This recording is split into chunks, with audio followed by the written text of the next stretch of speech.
Il s'agit d'une importante réunion pour tenter de dégager un consensus. Après le dépôt des candidatures lundi, les confessions religieuses se réunissent en plénière ce mardi pour désigner les nouveaux membres de la CENI. Les activités académiques sont suspendues pour 2 jours à l'UNIKIN alors que le commissaire provincial de la police ville de Kinshasa a publié un communiqué annonçant le jugement en procédure de flagrance des 2 policiers présumés collaborateurs de l'assassin du jeune homme. La grève de la société Transco ne sera que de courte durée. Les activités devront reprendre ce mardi après l'intervention du ministre des Transports, Chérubin Okende.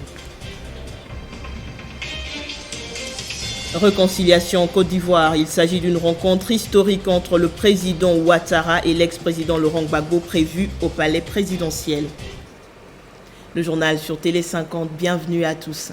Le président de la République a remis hier lundi les brevets aux lauréats de la première session de l'école de guerre de Kinshasa EGK au centre supérieur militaire dans la commune de Ngaliema à Kinshasa. 25 officiers supérieurs diplômés d'état-major ont en outre reçu des insignes consacrant ainsi la fin de leurs études. La fin de la session de la première promotion de l'école de guerre de Kinshasa a été marquée au centre supérieur militaire dans la commune de Ngaliema par la remise des brevets aux lauréats. 25 officiers supérieurs, tous diplômés d'état-major, ont en effet reçu leurs brevets et autres insignes consacrant la fin de leurs études des mains du chef de l'État et commandant suprême des FARDC et de la police nationale congolaise, Félix-Antoine Tshisekedi Tshilombo. Intervenant en premier, le chef d'état-major général des forces armées de la RDC a salué le rôle essentiel joué par la France dans la conception, la planification et la réalisation du dit projet, reflet de la vitalité de la coopération militaire franco-congolaise. C'est une grande réjouissance pour nous d'assister ce jour, le 5 janvier de cette année, à la clôture de la formation de l'école de guerre de Kinshasa, 7 mois après le lancement en janvier de cette année par votre Excellence, à qui nous rendons un vivant hommage pour sa prestigieuse vision, aujourd'hui matérialisée par la mise sur le marché d'emploi au sein des institutions de défense et de sécurité. Pour l'ambassadeur de France en RDC, François Pijolas, l'école de guerre de Kinshasa est une avancée concrète et un investissement d'avenir pour contribuer à la modernisation des FARDC et de la police nationale congolaise. Intervenant à son tour, le conseiller spécial du chef de l'État en matière de sécurité, François Béat, parrain de cette première promotion, on a appelé à l'assiduité des lauréats et à leur sens élevé du devoir, tout en les exhortant à faire preuve d'incontestable qualité. Après les allocutions et la remise des brevets et autres cadeaux aux lauréats du jour, ces derniers ont eu une séance de photos entre le chef de l'État, Félix-Antoine Tshisekedi Tshilombo, en compagnie de leurs parrains, de leurs encadreurs et des officiers supérieurs des forces armées de la RDC et de la police nationale congolaise présents sur le site. Après le dépôt des candidatures lundi, les confessions religieuses se réunissent en plénière ce mardi pour désigner les nouveaux membres de la Commission électorale nationale indépendante. Il s'agit d'une importante réunion pour tenter de dégager donc un consensus. À propos de l'assassinat du jeune étudiant de l'UNIKIN Honoré Chamakwete, le commissaire provincial de la police ville de Kinshasa a dans un communiqué publié hier lundi annoncé le jugement en procédure de flagrance des 2 policiers présumés collaborateurs de l'assassin du jeune homme tué par balle dans la commune de Selembao. Pendant ce temps, nous apprenons que les activités académiques sont suspendues pour 2 jours à l'UNIKIN. Et justement, pour en parler sur ce plateau, nous recevons le député national Ados Ndombasi qui a adressé, lui, une question orale avec débat au ministre de l'Intérieur. Bienvenue. Merci, madame. Monsieur le député, en quoi consiste votre interpellation? Madame, c'est suite à toutes les bavures policières que nous rencontrons aujourd'hui en République démocratique du Congo, les tracasseries policières, mais aussi les actes criminels causés par la police à Kinshasa, mais dans toute la République démocratique du Congo. Je vais prendre un exemple. Le 10 juillet 2021, il y a un vendeur qui a été tué dans la commune de Makala par un policier. Et le policier a pris la poudre d'escampette, introuvable. 2 semaines après, donc le samedi 24 juillet, un autre policier tue encore un jeune étudiant de l'UNIKIN en G2 communication. Donc je pense que c'est trop, mais surtout que ces actes sont généralisés dans toute la République démocratique du Congo. Vous allez apprendre qu'on a tué dans le Tanganyika, on a tué dans le Congo central. Il y a plus de 100 jeunes Congolais qui ont perdu la vie à faute de la police.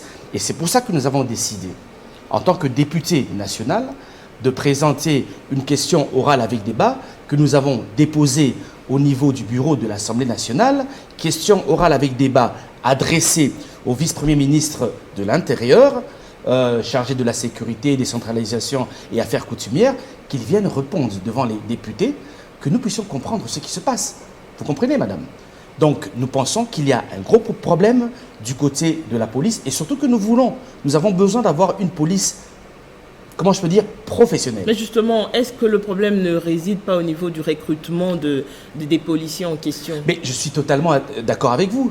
Mais c'est pour ça que le vice-premier ministre devra se présenter, nous expliquer. En fait, souvent, on a peur de présenter les ministres au niveau de l'Assemblée. On pense que s'il arrive à l'Assemblée, on va le virer. Non, c'est pas ça. Le problème, c'est de trouver une solution. Aujourd'hui, nous constatons que la police est devenue le lieu de refuge des bandits, des criminels, des Chegué, des Koulouna. Vous comprenez? Avec ces genres de personnalités, vous ne pouvez pas avoir une police professionnelle. Ce que nous voulons aujourd'hui, qu'il y ait un recrutement professionnel. Mais à part cela, il faut aussi une bonne formation pour la police. Un matériel adéquat, professionnel, mais aussi une bonne rémunération pour l'agent de police. Madame, un policier qui n'est pas payé, un policier sous-payé, mais vous lui donnez une arme, mais c'est tout à fait normal qu'il va devenir un agent de tracasserie. Un policier sous-payé, mais devient carrément un criminel. Donc, cette responsabilité, je la donne à l'État congolais. Madame, autre chose que nous avons posé dans cette question orale avec débat, c'est pourquoi les policiers congolais circulent avec des kalachnikovs. Les kalachnikovs, ce sont des armes de guerre, madame. Je peux comprendre si on le retrouve dans un champ à l'est du pays, à Béni par exemple, je peux essayer de comprendre cela. Mais normalement, un policier bien formé a besoin d'une matraque, a besoin peut-être d'un revolver, madame, ok, ou autre outil. Mais ici, nous constatons qu'il y a, comment on appelle, surarmement des policiers quinois ou congolais. C'est pas normal. Maintenant que la police a annoncé la recherche des fugitifs, quelle est la marge de manœuvre pour pouvoir quand même rendre justice et consoler la famille et pleurer?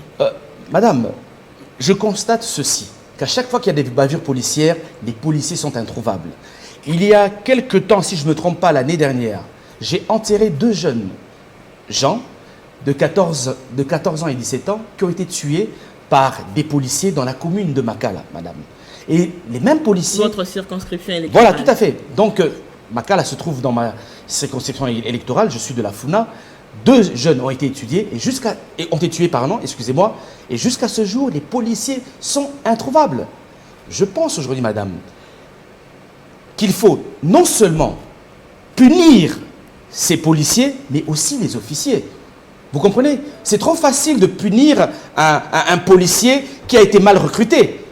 Mais toi, l'officier qui a recruté, qui a engagé ce policier, pourquoi on doit te laisser comme ça? Déjà, il faut qu'on les retrouve, ces policiers. Tout à fait, madame. Donc, nous espérons. Le général Kassongo nous a rassuré qu'ils sont en train de rechercher le policier Mwalimou qui a tué ce jeune étudiant au Loré. On attend, madame. Merci beaucoup, honorable Ados Ndombassi. Vous êtes député national. Mais peut-être, madame, j'aimerais peut-être ajouter une chose, madame. Je souhaite et j'espère que le bureau de l'Assemblée nationale, qui est dirigé par le président Mbosso, aura le courage d'aligner cette question orale avec débat. Madame, je suis un député national. Mon travail à moi, c'est de protéger les intérêts du peuple congolais. On vient d'ôter la vie. L'article 16 de notre Constitution est bien clair. La personne humaine est sacrée. L'État a l'obligation de la protéger. Tout à fait. Vous comprenez?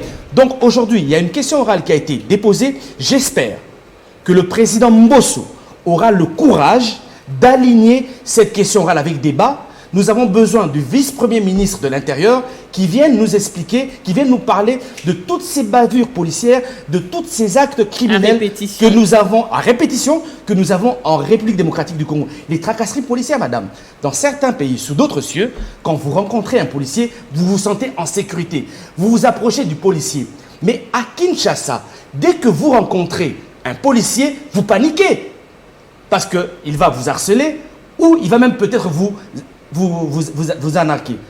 Je me souviens, madame, que je suis allé en 2010 à Kigali, au Rwanda. Nous avons été conviés par un Rwandais, quelque part, et nous sommes rentrés vers 1h du matin, à pied. Et à 1h du matin, nous avons rencontré plus de 40 militaires rwandais. Nous avons paniqué. Mais les militaires nous ont rassurés. Nous sommes là pour vous. Mais imaginez-vous, madame, en République démocratique du Congo, vous rencontrez 40 policiers à 1h du matin. Je pense que vous allez perdre même vos dents. Ados Ndombassi, député national, merci d'avoir été madame. notre invité. Vers une solution aux revendications des agents de Transco impayés depuis plusieurs mois, c'est l'essentiel de la rencontre entre le ministre des Transports avec la délégation des agents de cette entreprise. Chérubin Okende a promu une solution dans 48 heures. Entre-temps, aucun bus Transco n'a été aperçu dans les rues de Kinshasa. Le projet intégré de croissance agricole dans les Grands Lacs Picagel a réuni différents journalistes de la province du Sud Kivu pour évoquer les réalisations du premier semestre de l'année en cours. Occasion pour les deux parties d'aplanir les vues pour une bonne appropriation du programme par la population. C'était un face-à-face entre les chevaliers de la plume et les projets intégrés de croissance agricole dans le Grand Lac PICAGL dans le cadre du forum trimestriel de médias sur les avancées du dit projet dans la province du Sud Kivu. Objectif, assurer une large diffusion des activités de PICAGL dans la zone d'intervention afin d'atteindre le grand public bénéficiaire et obtenir son adhésion aux différents programmes du projet. Les chargés de communication du PICAGL a de prime abord brossé succinctement les diverses réalisations jusqu'au deuxième trimestre, et cela à travers les 4 composantes des mises en œuvre parmi lesquelles l'agro-industrie, ainsi que les chaînes de valeur agricole couplées à la réhabilitation de routes des dessertes agricoles, dont certains sont en cours par la technique de haute intensité de main-d'œuvre et d'autres pourront démarrer dès la réception de l'avis de non-objection, a-t-il renchéri. Pour lui, le deuxième trimestre a été surtout marqué par la commercialisation du riz labellisé Niangue Niangue, produit par des coopératives soutenues par PICAGL dans la plaine de la Ruzizi. Les résultats affichent positifs au tableau du cadre des résultats et nous avons le devoir d'en parler au public qui doit nous accompagner pour continuer de servir les bénéficiaires qui attendent beaucoup de ces projets. D'où son optimisme quant à la nécessité de proroger la durée d'exécution du projet afin d'arriver au terme des différents travaux en cours de réalisation et surtout bénéfiques pour la population.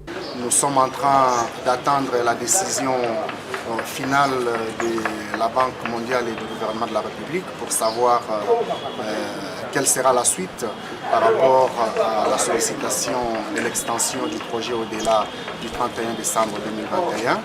Dans la phase de questions et réponses, les journalistes ont eu l'occasion d'adresser des différentes préoccupations qui ont été élucidées par PICAGL afin de faciliter une bonne appréhension des habitants qui seront à leur tour informés à travers leurs médias respectifs. État de siège en Ituri, au total 30 ménages, soit 151 personnes ont été sauvées par les forces armées de la RDC. Ces civils libérés étaient pris en otage par les rebelles ADF dans la région de Boga et Tchabi.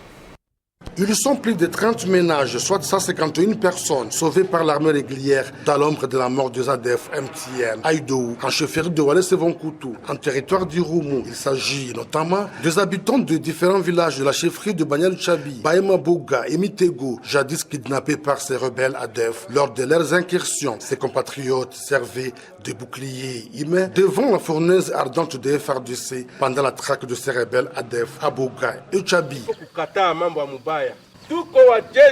Je vous invite de barrer la route à l'ennemi. Nous sommes une armée républicaine. Nous ne sommes pas là pour une communauté. L'État reste toujours au-dessus de tout.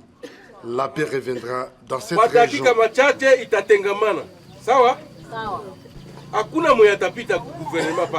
Ces otages libérés par l'armée sont ramenés dans leurs villages respectifs. À Malaya, Boussiyo et à Malimbongo, le chef de Malimbongo salue les efforts consentis par les FARDC dans cette région. En vérité, depuis la présence des FARDC dans cette région, il s'observe une accalmie. La population dort paisiblement, aucun mouvement de déplacés.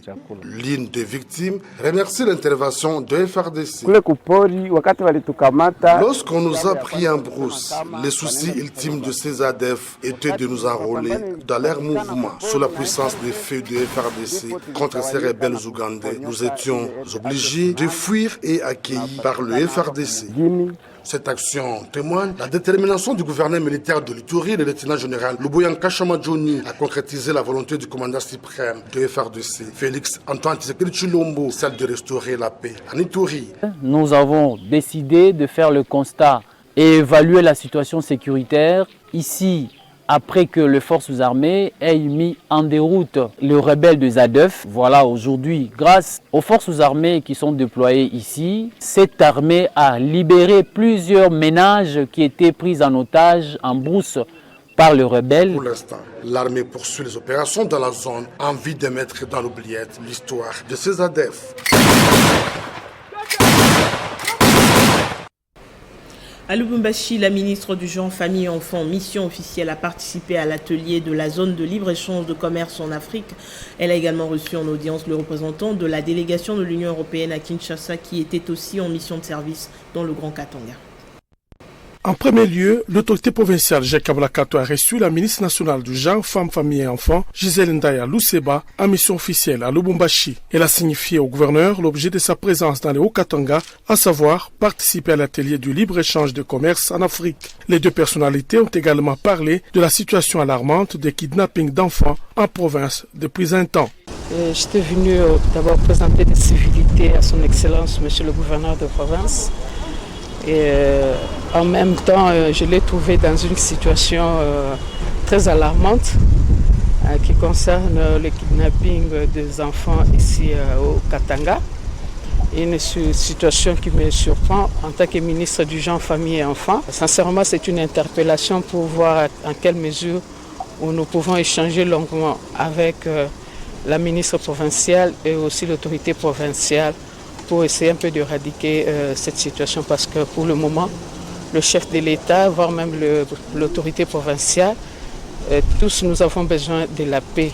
Par la suite, le gouverneur Jacques Kaboulakato échangera avec le représentant de la délégation de l'Union européenne à Kinshasa pour toute la RDC. En mission de travail de 4 jours à Lubumbashi et à Kolwezi. Nous venons en premier lieu pour lancer et appuyer un nouveau projet d'intégration des personnes handicapées par le sport, un projet Handisport qui a déjà connu pas mal de succès avec sœur Liliane et qui a vocation à s'étendre même au-delà de la province et vers de multiples autres provinces. Donc c'est le premier objet de notre visite. La deuxième raison de notre visite, c'est nous rencontrons les parties prenantes et les acteurs de la société civile, le cadre provincial de concertation, qui nous permet de vivre, de mesurer, de voir comment la population perçoit tout ce qui se passe dans cette province et mieux connaître ce qui s'y déroule. L'agenda du représentant de l'UE à Kinshasa prévoit certaines rencontres avec quelques forces vives du Haut-Katanga. Aux côtés de la ministre du Genre, Famille Enfant Gisèle Ndaya, le gouverneur du Haut-Katanga, Jacques Kaboula, s'est fait présenter un kidnappeur et 2 présumés escrocs. Par le temps qui court, la ville de Lubumbashi fait face à un phénomène d'enlèvement d'enfants comme jamais auparavant. L'autorité provinciale prend la situation en main pour sauvegarder la paix. Le premier groupe est constitué de ce présumé kidnappeur d'enfants. Ce motard, au dire des témoins, a enlevé ce petit enfant quartier Bongonga ce lundi 26 juillet devant sa maison, lui proposant de le transporter sur sa moto. La sœur de l'enfant kidnappé est revenue sur les faits devant le gouverneur de province qui l'écoutait aux côtés de la ministre nationale du Genre, Gisèle Ndaya, entourée des membres du conseil provincial de sécurité élargi au bourgmestre des communes. Pour cette femme ayant entendu la voix de la sœur du petit enfant enlevé qui réclamait d'être aussi pris sur la moto, elle est sortie et le motard s'est vite retranché de la maison avec l'enfant. Comme tout présumé bandit, le motard nie toutes ces allégations et de manière illogique, il justifie son acte déclarant qu'il voulait amener l'enfant à la police constatant qu'il était seul. Le gouverneur a fortement déploré ce 4e cas d'enlèvement à Lubumbashi et rassure ses administrés sur la mobilisation des services de sécurité afin de traquer ces kidnappeurs. Je demande à ce que la population soit concentrée et que la population soit vigilante et qu'on surveille les mouvements de nos enfants et qu'on collabore avec le service de sécurité pour dénoncer tout cas d'enlèvement. Le 2e groupe est composé de ces 2 présumés escrocs des grands chemins arrêtés à plusieurs fois. Un d'eux s'est fait passer sur les réseaux sociaux comme victime pour avoir abordé le polo avec la mention « Je suis Katongais » afin de semer la confusion. Le gouverneur salue la collaboration de ses administrés et en faciliter l'arrestation de ces présumés criminels et les invite à continuer à dénoncer ce genre de pratiques dans leur milieu. La population a besoin de distraction. La population ikonaona makaji président de la République Félix ikonatumika. La population ikonaona kaji gouvernement provincial ikonatumika. La population ikona participer au développement. C'est ça l'essentiel. Depuis le début du phénomène d'enlèvement à Lubumbashi, la ville a enregistré près de 4 cas. Les communes annexes, Kampemba et Katuba, ont déjà été secouées par ce phénomène auquel les services de sécurité veulent mettre un terme avec la collaboration de toute la population. La société civile, les forces vives de Mouchi de la province de Mai-Ndombe soutiennent les actions du gouverneur intérimaire Jacques Bombaka et du président de la République Félix Tshisekedi afin d'impulser la vision du développement de la province. Pour sa part, Jacques Bombaka se dit déterminé à accomplir la vision du chef de l'État, celle de privilégier les intérêts du peuple. 17h, heure à laquelle le gouverneur ad interim de la province de Mai-Ndombe, Maître Jacques Bombaka, a foulé ses pieds à Mouchi, chef du territoire qui porte le même nom. Toute la population, réunie comme un seul homme, a pris d'assaut les ports Kedjos pour réserver un accueil chaleureux et digne de son nom au gouverneur intérimaire, affectueusement appelé Mémoral. Après avoir reçu les honneurs militaires, le cortège s'est dirigé jusqu'à la résidence de l'administrateur du territoire. Mais chemin faisant, les cris de joie, chants et danses étaient au rendez-vous pour témoigner le soutien au gouverneur intérimaire connu comme un homme de terrain. Devant une foule en liesse et pleine à craquer comme un œuf, le patron intérimaire de Mai-Ndombe a indiqué qu'il est venu palper la réalité de tout ce qui se passe au chef-lieu du territoire de Mouchi. Disons l'engagement de Monsieur Son Excellence, Monsieur le chef de l'État, Félix Antoine Tshisekedi Tshilombo, la matérialité de sa vision au regard de notre modeste personne. Et donc, je suis venu à Mouchi, je l'ai reconfirmé pour voir, palper la réalité de ce qui se passe ici. Je leur ai dit que Mouchi représentait la grandiose représentativité en termes de recettes dans notre province et qu'il faille, au regard de cela, accorder le droit le plus nécessaire au regard de la répartition des recettes provinciales.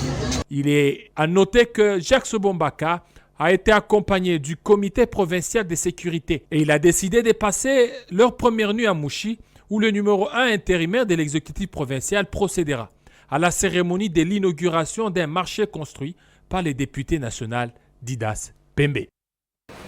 En Côte d'Ivoire, rencontre historique entre le président Ouattara et l'ex-président Laurent Gbagbo prévue au palais présidentiel. Dans les deux camps, on évoque la réconciliation. Une nouvelle qui intervient quelque temps après le retour de l'ex-président ivoirien au pays qui n'a pas encore révélé publiquement jusqu'ici son intention de faire alliance avec son ancien adversaire de l'élection présidentielle de 2010. Si pour certains, cette rencontre concrétise la volonté du président ivoirien de prôner la réconciliation et le dialogue, pour d'autres, c'est peut-être le début d'une nouvelle dynamique politique centrée sur l'intérêt du peuple ivoirien. La présidence ivoirienne n'avait pas apprécié le comportement de Laurent Gbagbo depuis le 17 juin, le fait que l'ancien président ne se soit pas arrêté au pavillon présidentiel mis à sa disposition à l'aéroport. Ses déclarations à France 24 sur la crise de 2010 n'ont pas également rencontré l'assentiment des proches de l'actuel président. Dans l'entourage de Laurent Gbagbo, on assure que cette rencontre annoncée est un signe de respect des valeurs africaines qui veulent que le cadet rende une visite de courtoisie à son aîné et qu'il ne faut pas en attendre un contenu politique hors de la portée symbolique évidente. Depuis son retour en Côte d'Ivoire, Laurent Gbagbo est en effet au centre du jeu politique ivoirien.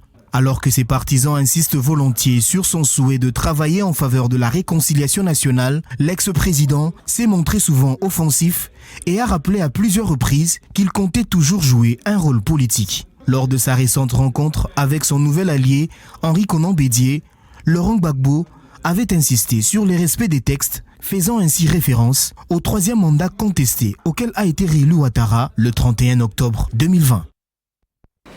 En sport, les rideaux de la première édition de la Coupe du Congo de football de table sont tombés depuis dimanche avec plusieurs finales au programme dans différentes catégories, double mixte, double masculin et simple dame. Christian Bokaya y revient. 11 ligues au total se sont battues bec et angle dans cette grand-messe de football de table du Congo pour retrouver le dernier carré. En première finale chez les dames, Shekina Kajinga a gagné une médaille en or après avoir battu Gloria Ezanga.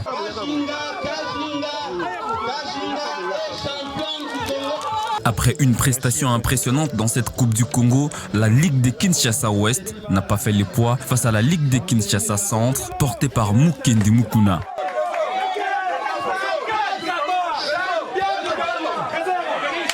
Dans la catégorie double mixte, Kinshasa Centre a gagné 2 médailles en or, suivi de Kinshasa Est qui en a gagné 2 en argent, alors que la Ligue du Nord Kivu s'est contentée de 2 médailles en bronze. Dans la catégorie double masculin, Kinshasa Centre a raflé 2 médailles en or, Kinshasa Est et Kinshasa Ouest ont gagné respectivement 2 médailles en argent et en bronze.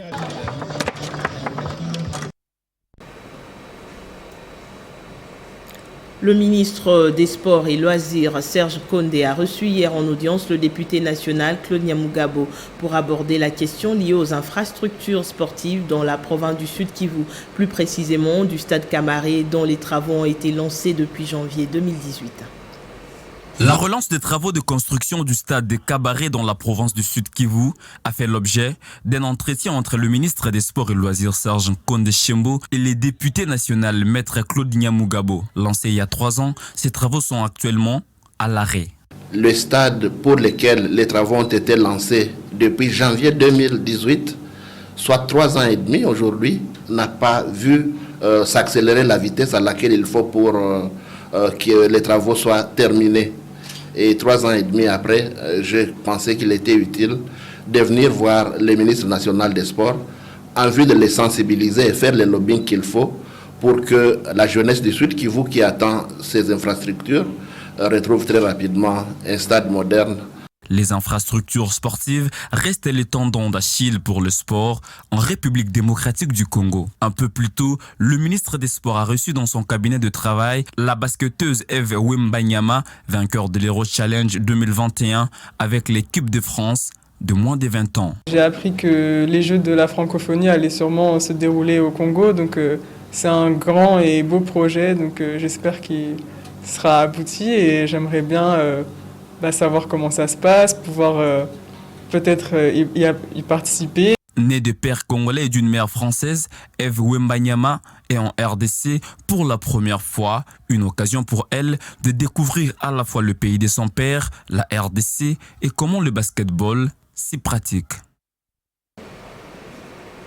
On passe au rappel des principaux titres. Il s'agit d'une importante réunion pour tenter de dégager un consensus. Après le dépôt des candidatures lundi, les confessions religieuses se réunissent en plénière ce mardi pour désigner les nouveaux membres de la CENI. Les activités académiques sont suspendues pour 2 jours à l'UNIKIN alors que le commissaire provincial de la police-ville de Kinshasa a publié un communiqué annonçant le jugement en procédure de flagrance des 2 policiers présumés collaborateurs de l'assassin du jeune homme. La grève de la société Transco ne sera que de courte durée. Les activités devront reprendre ce mardi après l'intervention du ministre des Transports, Chérubin Okende. Réconciliation en Côte d'Ivoire. Il s'agit d'une rencontre historique entre le président Ouattara et l'ex-président Laurent Gbagbo prévue au palais présidentiel. La revue de presse est tout de suite sur votre chaîne. Merci de rester avec nous.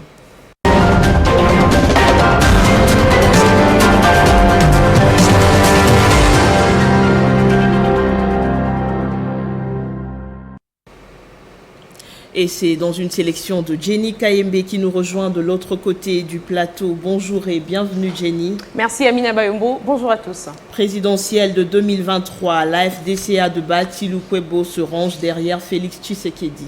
La décision de la FDCA de Modeste Bati Lukwebo intervient après celle du Front Patriotique 2023 de Steve Mbika.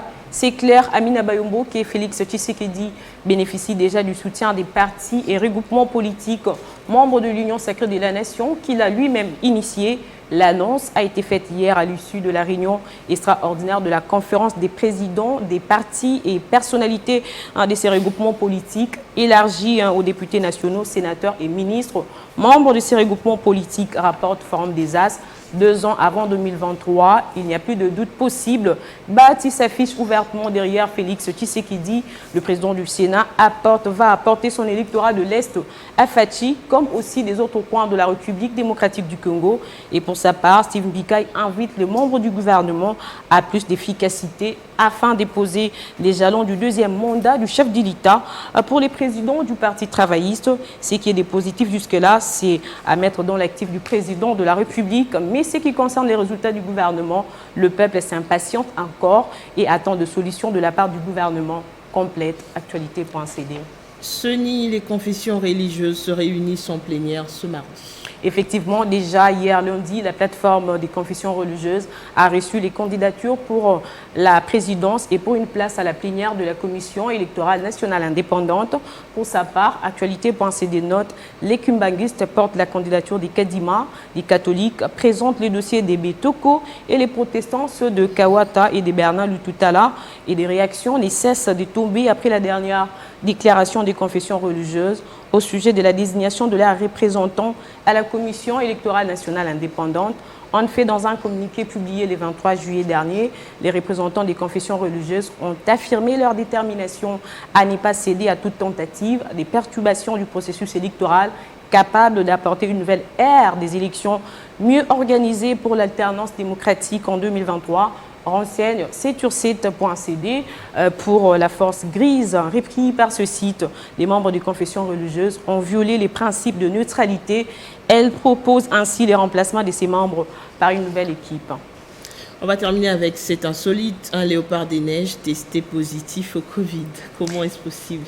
Exactement, Amina, la pandémie de Covid-19 ne touche pas seulement les humains, mais aussi les animaux. C'est un léopard des neiges du zoo de San Diego aux États-Unis. L'animal n'avait pas encore été vacciné, contrairement à d'autres, tout en ignorant comment l'animal avait été infecté. Les spécialistes de la faune sauvage ont confirmé que le léopard toussé et présentait plutôt un écoulement nasal, rapporte c-sur-site.be. Les tests préliminaires ont confirmé la présence du virus qui cause le Covid-19. En attendant le 2e test, ce léopard des neiges a été placé en quarantaine avec une femelle léopard avec qui il partageait son habitat.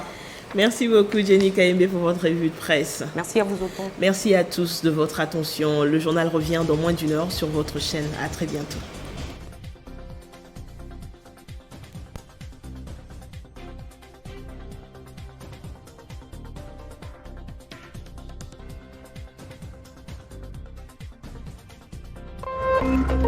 Téléchargez les infos Télé 50 sur www.télé50.cd.